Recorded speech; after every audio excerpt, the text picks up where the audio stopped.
할렐루야. 사랑하는 성도님들, 지난 한 주간도 평안하셨습니까? 아마 지난 한 주도 여러 가지 일들로 분주하시고 열심히 사셨을 텐데요. 저희들 이 시간 우리 하나님 앞에 드려지는 귀한 예배 열심으로 드리실 수 있기를 부탁을 드립니다. 이 시간 다 함께 묵도드리심으로 예배 시작하겠습니다. 할렐루야. 내 영혼아 여호와를 찬양하라. 나의 생전에 여호와를 찬양하며 나의 평생에 내 하나님을 찬송하리로다. 귀인들을 의지하지 말며 도울 힘이 없는 인생도 의지하지 말지니 그의 호흡이 끊어지면 흙으로 돌아가서 그날에 그의 생각이 소멸하리로다. 야곱의 하나님을 자기의 도움으로 삼으며 여호와 자기 하나님에게 자기의 소망을 두는 자는 복이 있도다. 시온아, 여호와는 영원히 다스리시고 내 하나님은 대대로 통치하시리로다. 아멘. 사도신경으로 신앙 고백 드리겠습니다. 전능하사 천지를 만드신 하나님 아버지를 내가 믿사오며 그 외아들 우리 주 예수 그리스도를 믿사오니 이는 성령으로 잉태하사 동정녀 마리아에게 나시고 본디오 빌라도에게 고난을 받으사 십자가에 못 박혀 죽으시고 장사한 지 사흘 만에 죽은 자 가운데서 다시 살아나시며 하늘에 오르사 전능하신 하나님 우편 앉아 계시다가 저리로서 산자와 죽은 자를 심판하러 오시리라. 성령을 믿사오며 거룩한 공예와 성도가 서로 교통한 것과 죄를 사하여 주시는 것과 몸이 다시 산 것과 영원히 사는 것을 믿사옵나이다. 아멘. 네, 시간 우리 찬송가 302장인데요. 내 주 하나님 넓고 큰 은혜는 함께 찬양 드리겠습니다.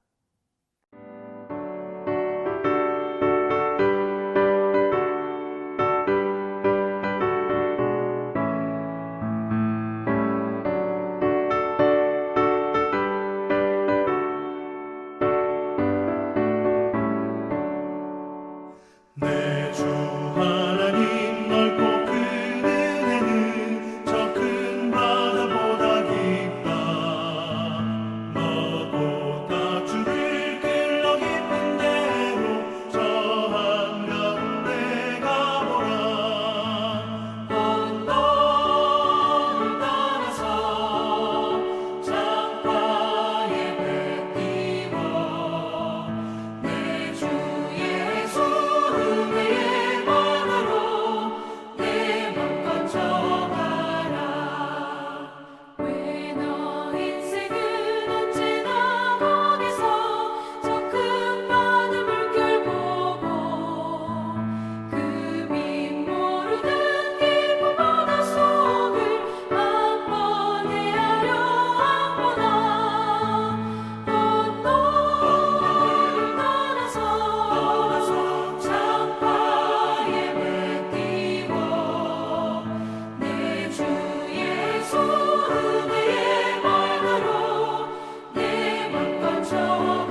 네, 오늘 은혜 받으실 하나님 말씀은 다니엘서 1장 1절부터 21절 말씀인데요. 우리 함께 합독해 보도록 하겠습니다. 다니엘서 1장 1절부터 21절 우리 함께 합독하도록 하겠습니다.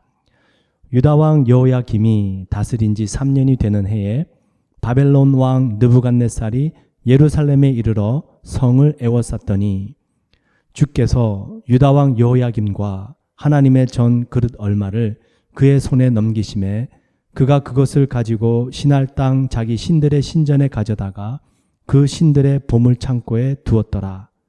왕이 환관장 아스브나스에게 말하여 이스라엘 자손 중에서 왕족과 귀족 몇 사람 곧 흠이 없고 용모가 아름다우며 모든 지혜를 통찰하며 지식에 통달하며 학문에 익숙하여 왕궁에 설만한 소년을 데려오게 하였고 그들에게 갈대아 사람의 학문과 언어를 가르치게 하였고 또 왕이 지정하여 그들에게 왕의 음식과 그가 마시는 포도주에서 날마다 쓸 것을 주어 3년을 기르게 하였으니 그 후에 그들은 왕 앞에 서게 될 것이더라. 그들 가운데는 유다 자손 곧 다니엘과 하나냐와 미사엘과 아사랴가 있었더니 환관장이 그들의 이름을 고쳐 다니엘은 벨드사살이라 하고 하나냐는 사드락이라 하고 미사엘은 메삭이라 하고 아사랴는 아벳느고라 하였더라. 다니엘은 뜻을 정하여 왕의 음식과 그가 마시는 포도주로 자기를 더럽히지 아니하리라 하고 자기를 더럽히지 아니하도록 환관장에게 구하니 하나님이 다니엘로 하여금 환관장에게 은혜와 긍휼을 얻게 하신지라. 환관장이 다니엘에게 이르되 내가 내 주 왕을 두려워하노라. 그가 너희 먹을 것과 너희 마실 것을 지정하셨거늘 너희의 얼굴이 초췌하여 같은 또래의 소년들만 못한 것을 그가 보게 할 것이 무엇이냐. 그렇게 되면 너희 때문에 내 머리가 왕 앞에서 위태롭게 되리라 하니라. 환관장이 다니엘과 하나냐와 미사엘과 아사랴를 감독하게 한 자에게 다니엘이 말하되 청하오니 당신의 종들을 열흘 동안 시험하여 채식을 주어 먹게 하고 물을 주어 마시게 한 후에 당신 앞에서 우리의 얼굴과 왕의 음식을 먹는 소년들의 얼굴을 비교하여 보아서 당신이 보는 대로 종들에게 행하소서 하매 그가 그들의 말을 따라 열흘 동안 시험하더니 열흘 후에 그들의 얼굴이 더욱 아름답고 살이 더욱 윤택하여 왕의 음식을 먹는 다른 소년들보다 더 좋아 보인지라. 그리하여 감독하는 자가 그들에게 지정된 음식과 마실 포도주를 제하고 채식을 주니라. 하나님이 이 네 소년에게 학문을 주시고 모든 서적을 깨닫게 하시고 지혜를 주셨으니 다니엘은 또 모든 환상과 꿈을 깨달아 알더라. 왕이 말한 대로 그들을 불러들일 기한이 찼으므로 환관장이 그들을 느부갓네살 앞으로 데리고 가니 왕이 그들과 말하여 보매 무리 중에 다니엘과 하나냐와 미사엘과 아사랴와 같은 자가 없으므로 그들을 왕 앞에 서게 하고 왕이 그들에게 모든 일을 묻는 중에 그 지혜와 총명이 온 나라 박수와 술객보다 10배나 나은 줄을 아니라. 다니엘은 고레스 왕 원년까지 있으니라. 아멘. 윌리엄 바클레이라는 신학자가 쓴 책에 이런 글이 있는데요. 이 세상은 다리와 같다. 지혜로운 사람은 다리를 건너지만 어리석은 사람은 다리 위에 집을 세운다. 네, 서로 한번 인사 나누시겠습니다. 다리와 같은 이 세상 잘 건너가십시다. 네, 다리와 같은 이 세상을 우리 주님과 동행하면서 잘 건너가실 수 있기를 축원을 드립니다. 우리 예수님은 길 되시고 진리 되시고 생명 되십니다. 그 길 되시고 진리 되시고 생명 되시는 주님과 날마다 동행하면 우리가 어떤 세상의 다리일지라도 잘 건너가게 될 줄 믿습니다. 이번 세상이 다리와 같다라는 말씀은요, 이 세상은 영원하지 않다라는 것을 의미합니다. 세상은 끊임없이 변해 간다라는 것이죠. 저희들이 영원을 사모합니다. 영원을 사모하는 것은요, 세상을 사모하는 것이 아니라 영원한 하나님의 나라를 사모한다라는 의미입니다. 그런데 저희들이 만약에 이 세상이 영원했으면 좋겠다라고 라고 생각한다면 그것은 우리 인간의 잘못된 욕심입니다. 뭔가 이 세상이 좋은 거예요. 내가 이룬 성공, 내가 누리고 있는 부귀영화, 그것을 놓치고 싶지 않은 것입니다. 그래서 세상이 영원했으면 좋겠고 그 세상을 영원한 세상으로 만들어보고 싶은 것이죠. 우리 인간의 욕심입니다. 오늘 8월 15일 광복절입니다. 저희 나라가 한때 일본의 식민지로 살았던 때가 있습니다. 그 당시 일본은요, 다른 서구 열강들처럼 제국주의를 꿈꾸면서 본인들의 세력을 확장하려고 했습니다. 어떻게 됩니까? 결국에는 패망하게 되죠. 이번 이 세상에는 그 어떤 제국도 어떤 세상의 나라도 영원하지 않다는 것을 인류의 역사가 증명하고 있습니다. 성경에도 여러 열강들, 제국들이 나타나는데요. 제일 먼저 나타난 왕국이 애굽이었습니다. 애굽 처음에는 얼마나 강대한 나라였습니까? 그런데 점점 더 쇠퇴해져 가죠. 그리고 그 다음에 일어난 나라가 아수르입니다. 아수르 북이스라엘을 쳐서 멸망시킬 정도로 강대한 나라였습니다. 그러나 그 아수르도요, 결국에는 오늘 다니엘서 1장에 나타난 바벨론에 의해서 무너지게 됩니다. 바벨론 나름대로 강대한 나라였습니다. 영원했을까요? 아닙니다. 그 바벨론 다음에 메대와 바사라는 나라가 일어나면서 바벨론도 결국에는 무너지고 맙니다. 이렇게 여러분, 성경에 나타난 여러 왕국들, 제국들도요, 다 흥망성쇠가 있더라라는 것입니다. 다니엘은 이 사실을 너무나도 잘 알았습니다. 그래서 다니엘서 2장 44절에 보시면 이런 말씀을 기록하고 있는데요.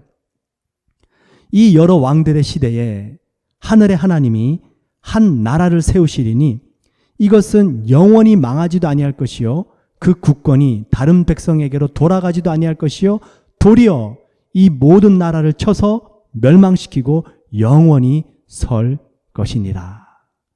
하나님의 나라만이 영원하다라는 것입니다. 이 진리를 잘 알았던 다니엘 어떻게 살았을까요? 세상 나라를 다리로 생각하고 그냥 건너갈 것입니다. 영원한 하나님의 나라만을 바라보면서 이 세상을 지나간 것이죠. 그랬더니 어떤 일이 벌어졌을까요? 오늘 다니엘서 1장 마지막 21절을 한번 읽어보시겠습니다. 다니엘은 고레스 왕 원년까지 있으니라. 다니엘은 어렸을 때 바벨론 시대의 포로로 잡혀왔습니다. 그런데요, 그 바벨론 왕국이 지나가고 메대 바사 왕국의 왕이 고레스 왕이거든요. 왕국이 3번 바뀌고요, 왕들은 5번 바뀌었습니다. 그럼에도 다니엘은 여전히 건재했다라는 것이에요. 어떻게 이럴 수 있었을까요? 영원한 하나님의 나라를 바라보면서 이 세상을 다리처럼 생각하고 건너간 것입니다.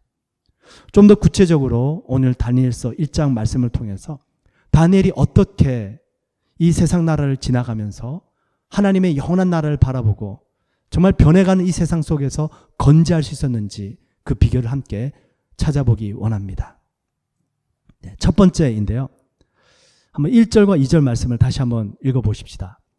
유다왕 여호야김이 다스린 지 3년이 되는 해에 바벨론 왕 느부갓네살이 예루살렘에 이르러 성을 에워쌌더니, 그리고 2절입니다.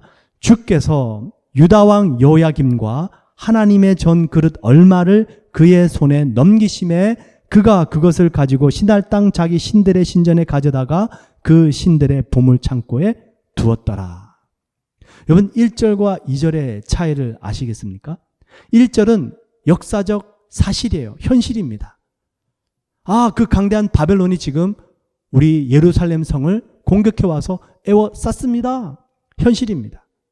그런데 그 현실을 다니엘은요, 영적인 눈으로 다시 재해석하고 있다는 것이에요. 그래서 하나님께서, 주께서 유다왕 여호야김과 하나님의 전그릇 얼마를 그의 손에 넘기시니라. 하나님께서 허락하셨다라는 것이죠.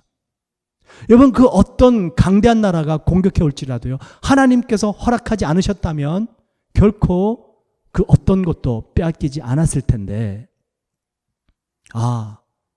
하나님께서 이 일을 허락하셨구나. 다니엘의 첫 번째 비결입니다. 이 모든 지나가는 세상 나라 속에서 건재할 수 있었던 것은요, 눈에 보여지는 현실의 세계를 영적인 눈으로 해석했다라는 것입니다. 만약에 여러분 다니엘이 현실적으로만 본인의 처한 상황을 해석했다면 이렇게 됐겠죠. 아, 저 강대한 나라 바벨론이 우리나라를 식민지화 시켰구나. 아, 우리는 힘이 없지. 어떻게 하나. 그냥 바벨론에 살면서 이 나라 문물 익히고 느부갓네살 왕에게 잘 보여야 되겠다. 그게 바로 현실적인 해석을 한 결과의 삶이 될 것입니다. 근데 다니엘은 그렇게 현실적인 눈으로만 본인이 처한 상황을 해석하지 않았습니다. 영적인 눈으로 해석했다라는 것이에요. 영적인 눈으로 해석하고 나니까 지금 본인이 처한 상황, 저 바벨론이라는 강대한 나라, 그 나라를 사용하신 분이 하나님이시구나. 그들 뒤에는 하나님이 계시는구나. 정말 우리 하나님은 위대하신 분이시구나. 나는 그 하나님만 섬겨야 되겠다. 여러분, 다니엘이 이런 영적인 눈을 뜰 수 있었던 것은요, 뭐 다른 어떤 신비한 체험이 있어서가 아닙니다. 그 어떤 다른 이유가 아니라 바로 하나님의 말씀을 읽었기 때문입니다.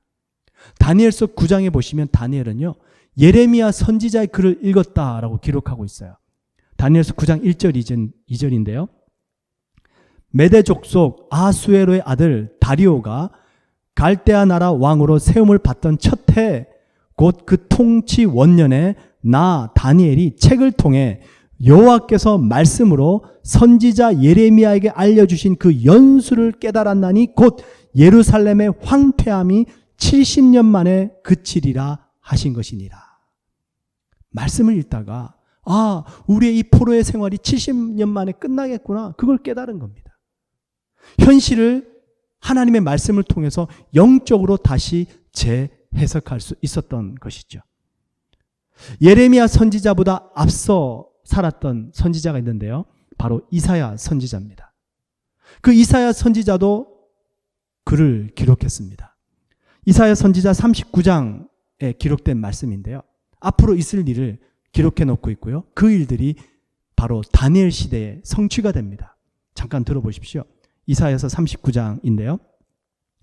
그때에 발라단의 아들 바벨론의 왕 무로닥 발라단이 히스기야가 병이 들었다가 나았다 함을 듣고 글과 예물을 보낸지라. 히스기야가 사자를 인하여 기뻐하여 그에게 궁중 보물 곧 은금과 향료와 보배로운 기름과 모든 무기고와 보물과 있는 것을 다 보였으니 궁중의 소유와 전 국내의 소유를 보이지 아니한 것이 없은지라. 이에 선지자 이사야가 히스기야 왕에게 나와 묻되 그 사람들이 무슨 말을 하였으며 어디서 왕에게 왔나이까? 히스기야가 가로되 그들이 원방 곧 바벨론에서 내게 왔나이다. 이사야가 가로되 그들이 왕의 궁전에서 무엇을 보았나이까? 히스기야가 대답하되 그들이 내 궁전에 있는 것을 다 보았나이다. 내 보물은 보이지 아니한 것이 하나도 없나이다. 이사야가 히스기야에게 이르되 왕은 만군의 여호와의 말씀을 들으소서. 그리고 이사야 선지자가 히스기야에게 하나님의 말씀을 전합니다. 보라, 날이 이르리니 내 집에 있는 모든 소유와 내 열조가 오늘까지 쌓아둔 것이 모두 바벨론으로 옮긴 바 되고 남을 것이 없으리라. 여호와의 말이니라. 여러분, 히스기야 왕 죽을 병에 걸렸었죠. 그리고 하나님께서 은혜를 베풀어 주셔서 다시 생명을 15년이나 연장해 주셨습니다. 그 소식을 들은 바벨론 사람들이요, 사신을 보내서 히스기야 왕을 찾아온 것입니다. 그러면 자신을 찾아온 그 사신들에게 히스기야 왕은 하나님을 자랑했었어야 되는데 하나님을 자랑하지 않고 자신을 자랑한 것입니다. 맞아요. 나는 죽을 병에 걸렸다가 살아났습니다. 나는 이런 사람이에요. 그리고 우리나라는 이렇게 부자 나라입니다. 자신의 살아가게 된 것과 그리고 소유를 그 바벨론에게 찾아온 사신에게 자랑한 것입니다. 이 히스기야 왕은 유대의 13번째 왕이고요. 그리고 다니엘 시대에 있었던 여호야깁은 18번째 왕입니다. 약 120년의 차이가 있어요. 그 이사야 선지자가 히스기야 왕 때 한 말씀이 120년 후에 바로 다니엘 시대, 여호야김 왕 시대에 정확하게 이루어지게 된 것입니다. 다니엘이 하나님의 말씀을 읽다가 이런 모든 것들을 다 깨닫게 된 것입니다. 아, 하나님의 말씀대로 모든 것들이 이루어지는 것이구나. 그 바벨론이라는 나라 강대국이지만 하나님께서 말씀하신 대로 이루어진 것이고 하나님께서 역사의 주관자가 되시는 것이구나. 바벨론을 사용하시는 분은 오직 하나님이시구나. 다니엘은 본인이 처한 현실을 하나님의 말씀을 통해서 영적으로 다시 재해석할 수 있었던 것입니다. 그러니 영원한 하나님의 나라를 위해서 살 수 있었던 것이죠. 여러분, 성경의 믿음의 사람들은요, 전부 이런 믿음의 삶을 살았습니다. 현실을 그냥 현실적으로만 결코 바라보지 않았어요. 본인들이 처한 그 현실들을요, 믿음의 눈으로, 영적인 눈으로 재해석하고 살아갔습니다. 우리 신약 성경에 나오는 대표적인 믿음의 사람, 사도 바울. 에베소서 6장 20절에 보시면 사도 바울이요, 감옥에 갇혀서 죄수의 신분으로 이렇게 고백합니다. 이 일을 위하여 내가 쇠사슬에 매인 사신이 된 것은 나로 이 일에 대하여 당연히 할 말을 담대히 하게 하려 하심이라. 이 일 뭘까요? 복음을 전하는 일입니다. 사도 바울은 복음을 전하면 핍박을 받고 복음을 전하면 감옥에 갈 수 있다는 사실을 알았습니다. 여러분, 어느 누군가 우리 육신을 입고 있는 사람이 그런 일들이 마냥 기쁘고 즐겁기만 하겠습니까? 좋다, 나 때려라, 나 잡아가라. 마냥 그럴 수만은 없죠. 두렵습니다. 마음이 힘들어요. 그런데 그 복음을 전하는 과정 가운데에 그렇게 핍박을 받고 죄수가 되고 보니까 이제 그런 일들을 두려워할 필요가 없더라는 것이에요. 이미 죄수가 되었고 이미 감옥에 갇혀 있습니다. 그러니 내가 왜 이 신세, 내가 왜 이런 상황에 놓여졌나 신세 한탄하는 것이 아니고요. 내가 지금 감옥에 있다. 이 일은 하나님께서 나로 하여금 그 복음을 더욱더 담대하게 전할 수 있도록 나의 상황을 붙잡아 주시는 것이구나. 본인이 처한 그 상황을 믿음 안에서 재해석한 것입니다. 그러나니까 더 담대하게 복음을 전할 수 있었던 것이죠. 여러분 기억나십니까? 빌립보 감옥에서 사도 바울이요, 그 감옥에 갇혀가지고요, 빌립보 간수들에게 복음을 전합니다. 그 빌립보 감옥은 왕의 감옥이었어요. 그 간수들이 제수된 바울의 복음을 듣고 그 왕국에 복음이 전파되기 시작합니다. 놀라운 역사죠. 여러분, 우리가 처한 현실, 그 현실을 현실적인 눈으로만 바라본다면 힘들고 어려울 수 있습니다. 여러분, 믿음의 눈을 뜨시고요, 영적으로 재해석해 보시기 바랍니다.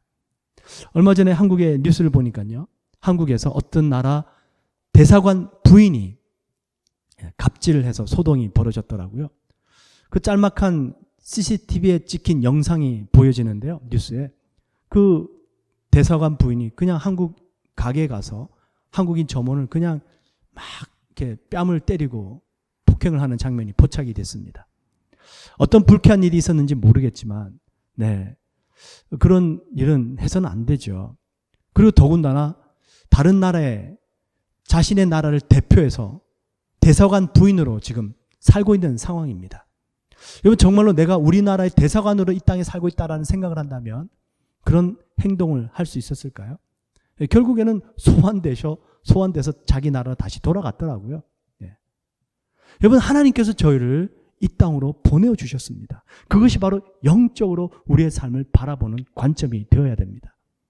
내가 이 땅에서 지금 뭐하고 있나? 하나님께서 여러분을 그곳으로 보내신 것입니다. 어떤 고난이 찾아옵니다. 어려운 문제가 생겼습니다. 어쩌면 하나님께서 여러분들을 그곳으로 보내셨는지도 모릅니다. 그곳에서 복음의 삶을 살라고 말이죠. 디모데후서 4장 2절, 너무나도 유명한 말씀입니다. 너는 말씀을 전파하라. 때를 얻든지 못 얻든지 항상 힘쓰라. 그렇죠? 하나님께서 우리를 보내신 것이에요. 내게 처한 그 고난의 상황, 힘든 상황 속에서 어떻게 하면 이 상황 속에서 내가 하나님의 말씀을 전할 수 있을까? 다시 한번 생각하고 재해석해 보는 것입니다. 그때 하나님의 약속이 있어요. 그것을 지나가게 하시는데요. 마가복음 16장 15절에 이렇게 약속하십니다. 또 이르시되 너희는 온 천하에 다니며 만민에게 복음을 전파하라. 믿는 자들에게는, 이 믿는 자는 단순하게 예수님 믿는 자들 뿐만이 아니고요. 정말로 하나님께서 나를 보내셨다, 하나님께서 나를 복음을 전하라고 보내셨다를 믿는 자들입니다. 그 믿는 자들에게는 이런 표적이 따르리니 곧 그들이 내 이름으로 귀신을 쫓아내며 새 방언을 말하며 뱀을 집어 들어 올리며 무슨 독을 마실지라도 해를 받지 아니하며 병든 사람에게 손을 얹은즉 나으리라 하시더라. 여러분, 저희들이 이 코로나 팬데믹 속에서요, 다시 한번 영원한 하나님의 나라를 향해서 나아가야 될 줄 믿습니다. 여러분, 이 세상은 다 지나가는 것입니다. 흥망성쇠합니다.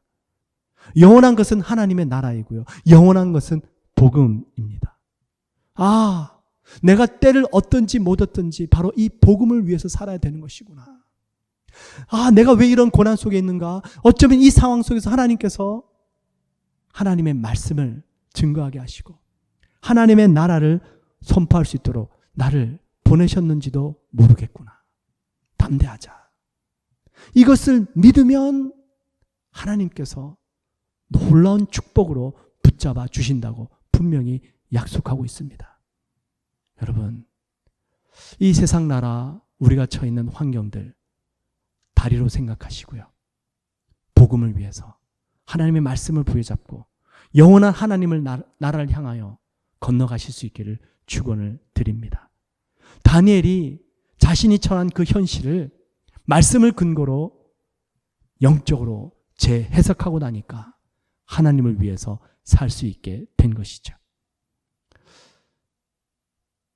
그렇게 하나님의 말씀을 부여잡고 자신의 처한 현실을 영적인 눈으로 다시 해석하고 나니까 놀라운 다니엘의 모습이 보여집니다.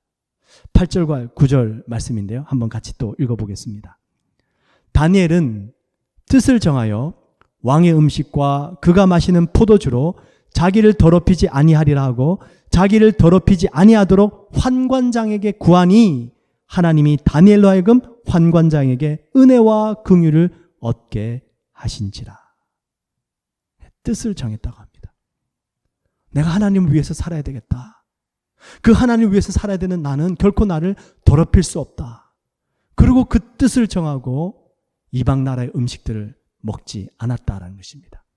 그랬더니 하나님께서요, 그 환관장에게 은혜를 베풀도록 허락해 주셨다라는 것이에요. 여러분, 다니엘이 지금 잡혀왔던 시대, 다니엘의 나이는요, 많아야 15세입니다. 10대였습니다. 나라도 빼앗기고요, 자신들의 이름도 창시 개명되었습니다. 다니엘 이름의 뜻은 하나님은 나의 심판자시다 라는 뜻이에요. 하나님만이 나의 심판자시다. 그런데 그 다니엘 이름을 벨드사살이라고 바꿔버립니다. 벨이, 우상이 나의 보호자다라는 뜻이에요. 하나냐, 다니엘의 친구, 이것은 하나님의 은혜라는 뜻인데요, 그 하나냐를 사드락으로 바꿔버려요. 사드락은 마르둑의 명령이라는 뜻입니다.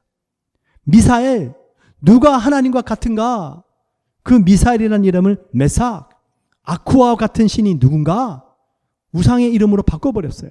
아사랴, 여호와께서 도우셨다. 이 아사랴 이름을 아벳느고, 느고의 종, 그죠? 전부 이름을 다 우상의 이름들로 바꿔버렸습니다.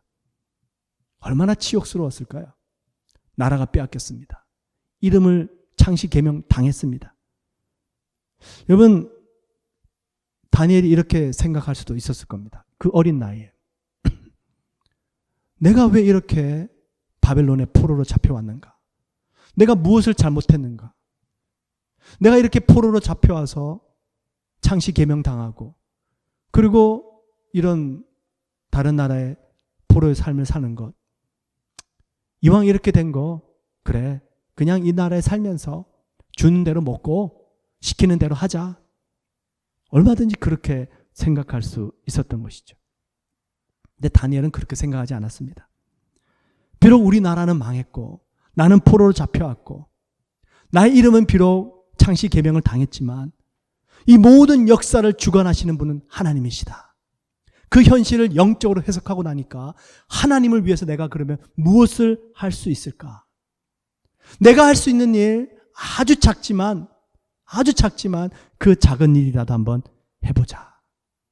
그리고 자신을 더럽히지 않기 위해서 하나님께서 먹지 말라고 한 음식들을 먹지 않은 것이죠. 그랬더니 환관장으로부터 은혜를 받게 됩니다. 그 은혜를 받고 채식만 먹다 보니까 무슨 일이 벌어진지 아십니까? 9절부터 한번 보십시오. 9절에 하나님이 다니엘로 하여금 환관장에게 은혜와 긍휼을 얻게 하신지라. 그리고 17절 이렇게 기록합니다. 하나님이 이 네 소년에게 학문을 주시고 모든 서적을 깨닫게 하시고 지혜를 주셨으니 다니엘은 또 모든 환상과 꿈을 깨달아 알더라. 그냥 은혜만 입게 된 것이 아니고요. 하나님께서 놀라운 지혜까지도 허락해 주십니다. 아주 작은 헌신이었는데요. 그 하나님 앞에서 한 작은 헌신 때문에 놀라운 복을 다니엘이 또 나머지 세 친구들이 받게 됩니다. 20절 말씀 보세요. 왕이 그들에게 모든 일을 묻는 중에 그 지혜와 총명이 온 나라 박수와 술객보다 10배나 나은 줄을 아니라. 1등하고 2등 차이가요 10배가 났다는 겁니다. 놀랍지 않습니까? 그 당시 때 있었던 바벨론 나라의 박수와 술객, 이들은 어떻게 보면 경험 있는 사람들이고요. 나름대로 인생을 살았던 사람이고 뭔가 자신들 나름대로의 기술을 가진 사람들입니다. 근데 그들보다도 10대 청년 다니엘과 세 친구들이요 10배나 넘도록 더 뛰어났다라고 기록을 하고 있습니다. 아주 작은 헌신이 얼마나 큰 하나님의 축복을 가져왔는지 모르겠습니다. 여러분, 역사의 주관자는 하나님이십니다. 그 하나님 앞에서 뜻을 세워보시길 축원을 드립니다. 그 뜻을 세운다라는 것은요, 그냥 마음만 가지고 있는 것을 말하지 않습니다. 실질적으로 내가 무엇을 할까 실천하는 것입니다. 하나님의 말씀을 따라서 내 자신을 더럽히지 않아야 되겠다. 그 작은 헌신을 통해서 역사의 주관자 되신 하나님께서 놀라운 축복을 베풀어 주시는 것을 보게 됩니다. 여러분, 제가 오늘 말씀을 통해서 여러분들에게 도전해 드리고 싶은 뜻이 있는데요. 무엇이냐면 십계명입니다. 여러분, 저희들은 이 시대 예수 그리스도를 믿고 구원을 받아 살아가면서요, 구약에 나와 있는 이 십계명을 조금 소홀히 하지 않나 싶습니다. 여러분, 십계명을 잘 지켜보려는 뜻을 한번 세워보십시오. 미국, 정말 신앙의 자유를 위해서 찾아와서 나라를 세웠습니다. 그 나라 미국이요, 1980년도에 미국 연방법원에서요, 공립학교의 십계명을 게재하는 것은 불법 위헌이다 결정 내렸습니다. 그래서 모든 공립학교에서 십계명을 다 떼기 시작했습니다. 여러분, 앞으로 미국이 어떻게 될지 알지 못하지만 여러분, 미국이란 나라에서 하나님의 계명이 사라지고 있습니다. 신명기 5장과 6장에 보시면 하나님께서요, 십계명을 주시고 하나님의 법에 대한 말씀을 하십니다. 그리고 신명기 7장에 가셔서 하나님께서 축복의 약속을 주시는데요. 한 절만 읽어드릴게요. 신명기 7장 15절. 여호와께서 또 모든 질병을 내게서 멀리하사 너희가 아는 애굽의 악질에 걸리지 않게 하시고 너를 미워하는 모든 자에게 걸리게 하실 것이라. 여러분, 모든 질병이 하나님의 심판은 아닙니다. 그런데요, 우리가 한번 이 말씀을 정말로 믿음으로 붙잡고 뜻을 세워봐야 되지 않겠습니까? 특히 더군다나 요즘 같은 시대에 하나님, 그 하나님의 주신 말씀들을 제가 어떤 형태로든지 한번 지켜보겠습니다. 뜻을 세우겠습니다. 여러분, 10계명 1계명부터 10계명들이 있습니다. 1계명, 너는 나 외에 다른 신들을 너에게 두지 말라. 너를 위하여 새긴 우상을 만들지 말라. 그것들에게 절하지 말며 그것들을 섬기지 말라. 여러분, 이스라엘 백성들이요, 우상을 섬긴 지가 거의 1000년이 됩니다. 출애굽한 이후에 광야에서 금송아지 만들어 놓고 그 금송아지를 너가 우리를 애굽에서 인도해낸 신이다 라고 칭하고는 그 주변에서 먹고 마시고 취하고 축제를 벌였던 그 순간부터요, 1000년이라는 세월이 흐르는 동안까지 이스라엘 나라에는 우상이 끊이질 않았습니다. 끊임없이 우상 숭배가 이루어졌습니다. 광야를 지나서 가나안 땅에 살고 보니까 그 가나안 거민들이 우상을 섬기거든요. 그들의 영향을 받아서 계속해서 우상을 섬기게 됩니다. 언제 우상이 끊어지는지 아십니까? 바로 바벨론에 의해서 예루살렘 성전이 무너지고요, 70년 포로 기간을 살게 되고요, 그리고 다시 예루살렘으로 돌아오게 되면서 그때부터 비로소 우상이 끊어지게 됩니다. 그게 1000년이라는 세월이 걸리게 돼요. 이 우상이 얼마나 무섭고 끈질긴 줄 아시겠죠? 하나님이 우상 숭배를 제일 싫어하십니다. 이사야서 65장 금요일 날 묵상 말씀인데요, 하나님이 말씀하시는 우상 중에 하나가요, 우리 생각을 따라 사는 것, 그것도 우상입니다. 여러분, 하나님의 말씀을 버려두고 내 생각을 더 먼저 앞세워 살아가는 것, 내 생각이 우상이 되는 겁니다. 여러분, 우상을 내려놓는 것, 뜻을 세워보십시오. 다음 네 번째 계명이요, 세 번째 계명, 너는 내 하나님 여호와 이름을 망령되게 부르지 말라. 하늘이나 땅으로 하나님으로 맹세하지 마시고요, 내가 하늘을 두고 맹세한다, 내가 이걸 걸고 맹세한다, 그러지 마시고요, 예면 예, 아니오면 아니요, 깨끗하게 대답하는 것입니다. 그리고 안식일을 기억하여 거룩하게 지키라. 제가 오늘 이 부분에 대해서 좀 더 자세히 말씀을 드리도록 할게요. 그리고 그 다음 나오는 계명이 내 부모를 공경하라. 부모를 공격하지 마시고요, 공경하시기 바랍니다. 살인하지 말라. 사람을 미워하지 말라는 것입니다.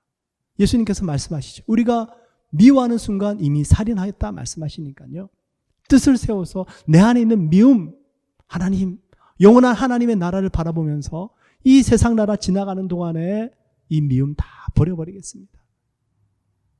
간음하지 말라. 음란한 마음 버리는 것이에요. 도둑질하지 말라.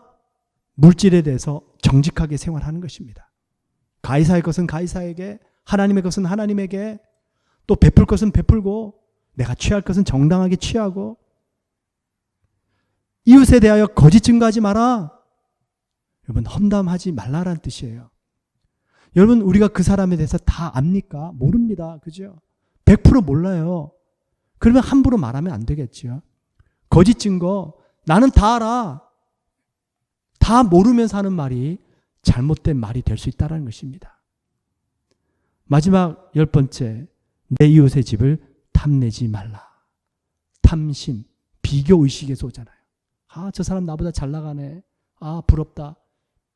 비교하고 또 나도 탐심을 가지고.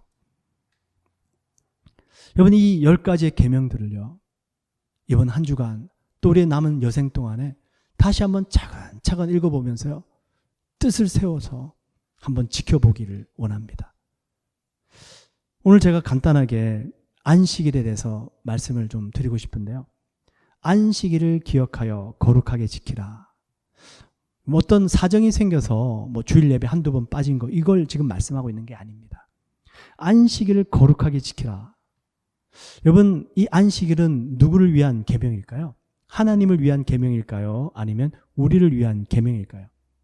보통 1계명부터 이 안식일 계명이 4계명이거든요. 그리고 5계명이 부모님을 공경하라는 계명이고, 그리고 마지막 10계명이 탐심하지 말라라는 계명이라서 1계명부터 4계명까지를 하나님을 위한 계명, 그리고 5계명부터 마지막 10계명까지를 우리 사람 사는 세상을 위한 계명, 이렇게 말씀하시는데요. 이 안식일을 위해 거룩하게 지키라. 이 안식일 계명이 누구를 위한 계명일까요? 하나님을 위한 계명일까요? 아니면 우리를 위한 계명일까요? 얼핏 보면 하나님을 위한 계명일 수도 있는데요. 여러분, 안식에 대한 계명을 제가 좀 더 자세히 읽어드릴게요. 그 출애굽기와 민수기, 신명기에 나와 있는 말씀입니다. 안식일을 기억하여 거룩하게 지키라. 엿새 동안은 힘써 내 모든 일을 행할 것이나 일곱째 날은 내 하나님 여호와의 안식일인즉 너나 내 아들이나 내 딸이나 내 남종이나 내 여종이나 내 가축이나 내 문 안에 머무는 객이라도 아무 일도 하지 말라.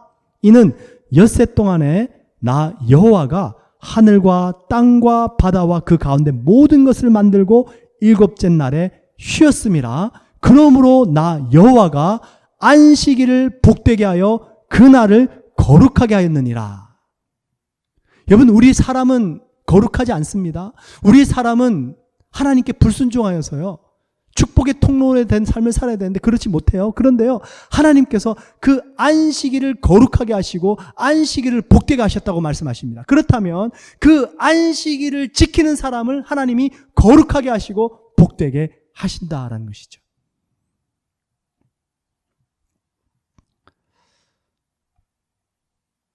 여러분, 우리가 안식일 날 뭐 합니까? 그죠? 안식일 날 하나님 예배합니다. 그리고 하나님으로부터 오는 말씀을 듣습니다. 그리고 말씀대로 살려고 또 세상에 나아갑니다. 이게 선순환입니다. 세상에 빠져서 막 세상에 지치고 힘듭니다. 또 그러다가 그냥 안식일 넘겨버려요. 이게 악순환입니다. 선순환은 뭐냐면 안식일을 거룩하게 지켜서 하나님의 주시는 거룩함을 입고 또 안식일에 주시는 하나님의 복을 받아서 그 복으로 이 세상을 살아가는 것이에요. 이게 선순환이 일어나는 것이죠. 여러분, 이 안식일의 개념을 오늘 확실하게 다시 한번 붙잡으시길 부탁을 드립니다. 세상은 토요일과 주일을 주말이라고 그러죠. 그리고 월요일 날을 일주일의 첫날이라고 말합니다. 근데 우리 그리스도인들에게 첫날은요, 주일입니다. 그리고 이스라엘 사람들은요, 유대인들은 하루를 계산하는데요, 하루가요, 아침이 하루의 첫날의 시작이 아닙니다. 저녁이 하루의 첫날 시작이에요. 그게 왜 그런가 봤더니 창세기에 말씀이 있어서 그렇습니다. 창세기 1장 5절에 보시면 하나님이 천하 만물을 지으시고 첫날이 되는데요, 저녁이 되고 아침이 되니 이는 첫째 날이라. 저녁이 먼저 나오죠. 둘째 날도 마찬가지예요. 저녁이 되고 아침이 되니 둘째 날이라. 저녁이 되고 아침이 되니 셋째 날이라. 그죠? 저녁이 먼저 되고 그 다음이 아침이 됩니다. 그래서 유대인들은요, 저녁이 하루의 시작입니다. 그리고 그 다음날 저녁이 하루를 마치고 또 다음날 시작하는 거예요. 여러분, 이게 엄청난 차이라는 것 아십니까? 우리에게 한 주의 첫날은 주일입니다. 그러니까 보세요. 하나님께서 천하 만물을 지으실 때 6일 동안 일하시고요, 일곱째 날 쉬셨습니다. 우리 인간의 첫날은 어디서부터 시작하나요? 하나님 앞에, 하나님 안에서 안식함으로 시작하죠. 하나님 안에서 쉼을 얻고 하루를 살아가는 것입니다. 한 주를 살아가는 것이에요. 그러면 보세요, 여러분. 우리는 쉼을 가지는 동안에 뭘 하게 되냐면요, 하나님으로부터 주시는 복을 받고 또 내가 세상에 나가서 어떻게 살아야 되겠다라는 것을 그 쉼을 통해서 계획하고 다짐하고 뜻을 세우게 됩니다. 그리고 세상을 살아가는 거예요. 그런데 반대로 살아가 보십시오. 쉼이 시작이 아니라 일을 한 다음에 나는 쉰다. 주말이 되면요, 한 주 동안 일했다, 고생했다, 내가 오늘 쉬어야 되겠다. 그 쉼은 어떤 쉼이 되냐면 일을 한 다음에 주어지는 대가의 쉼이 됩니다. 그러면 내가 열심히 살았고 나는 지금 쉴 수 있으니까 그 쉬는 동안에 나는 내가 원하는 거 마음대로 해도 돼. 그죠? 쉬면서 그렇게 또 자신의 마음대로 살아가게 된다는 것입니다.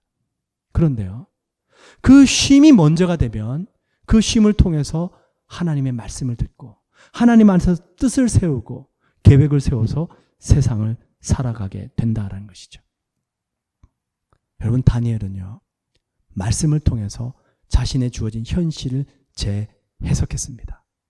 그리고 역사의 주관자 되시는 그 하나님 앞에서 뜻을 세워서 자신을 더럽히지 않도록 힘을 썼습니다.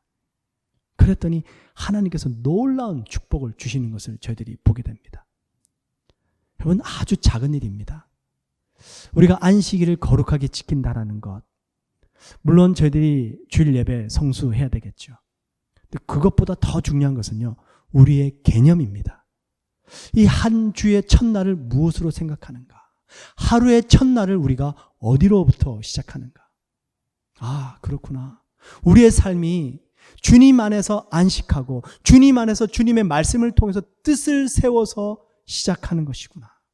이 개념이에요. 이 개념을 확실하게 붙잡고 우리의 삶을 한번 살아가 보시길 축원을 드립니다.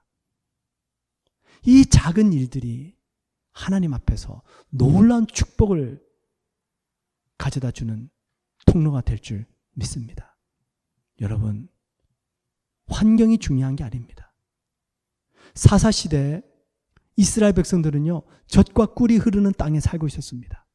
그런데요, 그들의 삶은 계속 업앤다운, 롤러코스터입니다. 그러나 다니엘은요, 바벨론에 지금 포로의 신분으로 잡혀와 있습니다. 식민지의 삶을 살고 있어요. 나라를 빼앗겨 버렸습니다. 그런데도 역사의 주관자 되시는 하나님 앞에서 현실을 해석하고 뜻을 세우니까 하나님께서 놀라운 축복으로 다니엘과 함께 하시고, 왕국이 3번 바뀌고 왕들이 5번 바뀌어도 여전히 건재한 다니엘의 모습을 보게 됩니다. 여러분, 이 비결을 우리도 놓치지 않기 원합니다.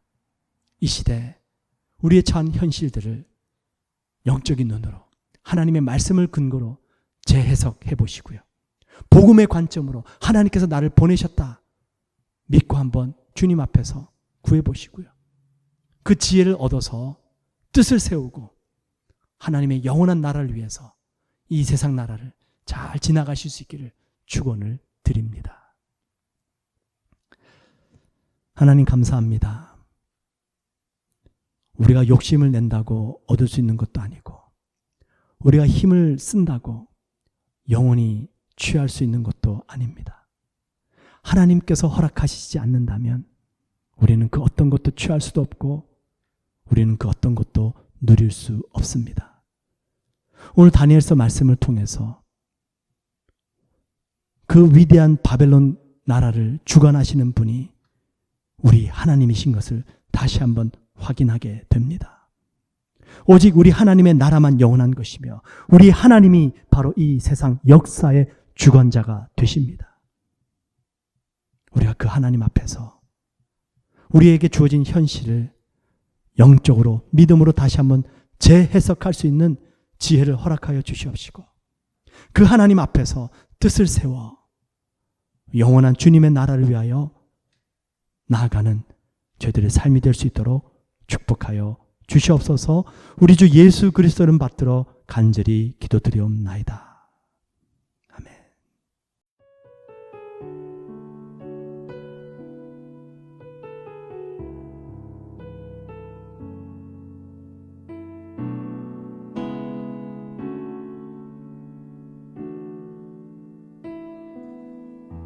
전능하신 나의 주 하나님은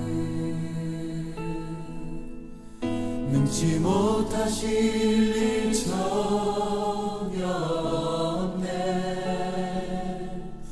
우리의 모든 간구도 우리의 모든 생각도 우리의 모든 꿈과 모든 소망도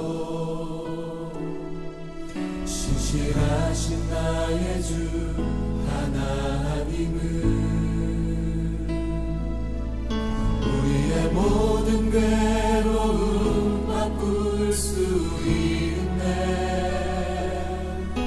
불가능한 일 행하시고 죽은 자를 일으키시니 그를 이길 자 아무도 없네. 주의 말씀 의지하여 깊은 곳에 금을 던져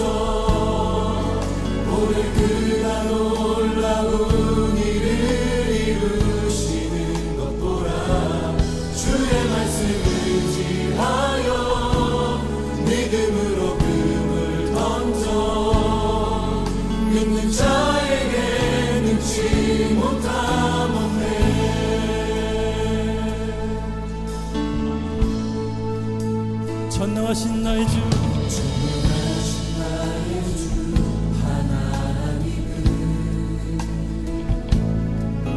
능치 못하실 일 전혀 없네. 우리의 모든 간구도 우리의 모든 생각도 우리의 모든 꿈과 모든 소망도 신실하신 나의 주님 신실하신 나의 주 하나님은 우리의 모든 괴로움 바꿀 수 있네. 불가능한 일 행하시고 죽은 자를 일으키시는 주님 주님 아무도 없네. 주의 말씀 의지하여 깊은 곳에 금을 던져 오늘 그가 놀라운 일을 이루시는 것 보라. 주의 말씀 의지하여 믿음으로 금을 던져 믿는 자에게 능치 못함 없네. 주의 말씀에 무지하여 주의 말씀 의지하여 깊은 곳에 금을 던져 오늘 그가 놀라운 일을 이루시는 것 보라. 주의 말씀 의지하여 믿음으로 금을 던져 믿는 자에게 능치 못함. 다시 한번 더 주의 말씀에 무지하여 주의 말씀 의지하여 깊은 곳에 금을 던져 오늘 그가 놀라운 일을 이루시는 것 보라. 주의 말씀 의지하여 믿음으로 금을 던져 믿는 자에게 능치 못함 없네. 여러분 도전합니다. 주님 나의 삶을 이끌어 주시옵소서. 주님 제가 주님께 나아가고자 했지만 주님께 헌신했지만 깊은 곳에 나아가지 못했습니다. 하나님 허락하신 삶이 나 앞에 보여졌지만 삶의 문제, 관계의 문제, 직장과 진로와 여러가지 어려움 때문에 주 앞에 나아가지 못했습니다. 주님 나의 믿음 없음을 용서하여 주시옵소서. 아버지 나의 삶에 발목을 붙잡고 있는 끈들을 끊을 수 있도록 도와주시옵소서. 혹시 여러분 중에 그렇게 고백하기 원하시는 분들이 있다면 앞자리로 나와서 찬양하며 기도하십시다. 여러분 초청합니다. 주님 제가 여기 있습니다. 이 앞자리를 깊은 곳이라 여기고 하나님 제가 이곳까지 나가기를 원합니다. 나오셔서 기도하십시다. 주님 앞에 노래하며 나가십시다. 아버지께 예배하십시다. 앞자리로 나와서 기도하십시다. 주님 앞에 노래하십시다. 주의 말씀 의지하여 주의 말씀 의지하여 깊은 곳에 금을 던져 오늘 그가 놀라운 일을 이루시는 것 보라. 주의 말씀 의지하여 믿음으로 금을 던져 믿는 자에게 능치 못함 없네. 주의 말씀 의지하여 주의 말씀 의지하여 깊은 곳에 금을 던져 오늘 그가 놀라운 일을 이루시는 것 보라. 주의 말씀 의지하여 믿음으로 금을 던져 믿는 자에게 능치 못함 없네. 주의 말씀 의지하여 주의 말씀 의지하여 깊은 곳에 금을 던져 오늘 그가 놀라운 일을 이루시는 것 보라. 주의 말씀 의지하여 믿음으로 금을 던져 믿는 자에게 능치 못함 없네. 믿는 자에게 늙지 못함 없네. 믿는 자에게 능치 못함 없네. 믿는 자에게 늙지 못함 없네. 믿는 자에게 능치 못함 없네.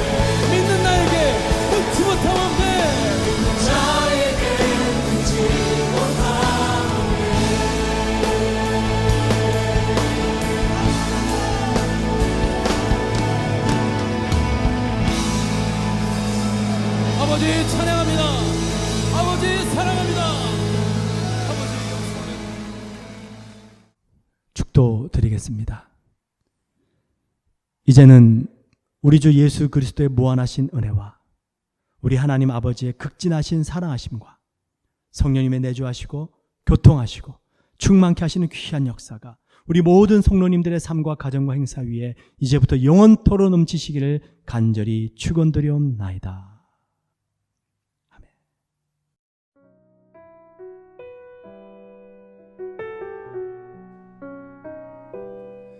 예수 십자가에 흘린 피로써 그대는 씻기어 있는가. 더러운 죄 이게 하는 능력을 그대는 참으지 않은가. 주 예수와 밤낮 스로 늘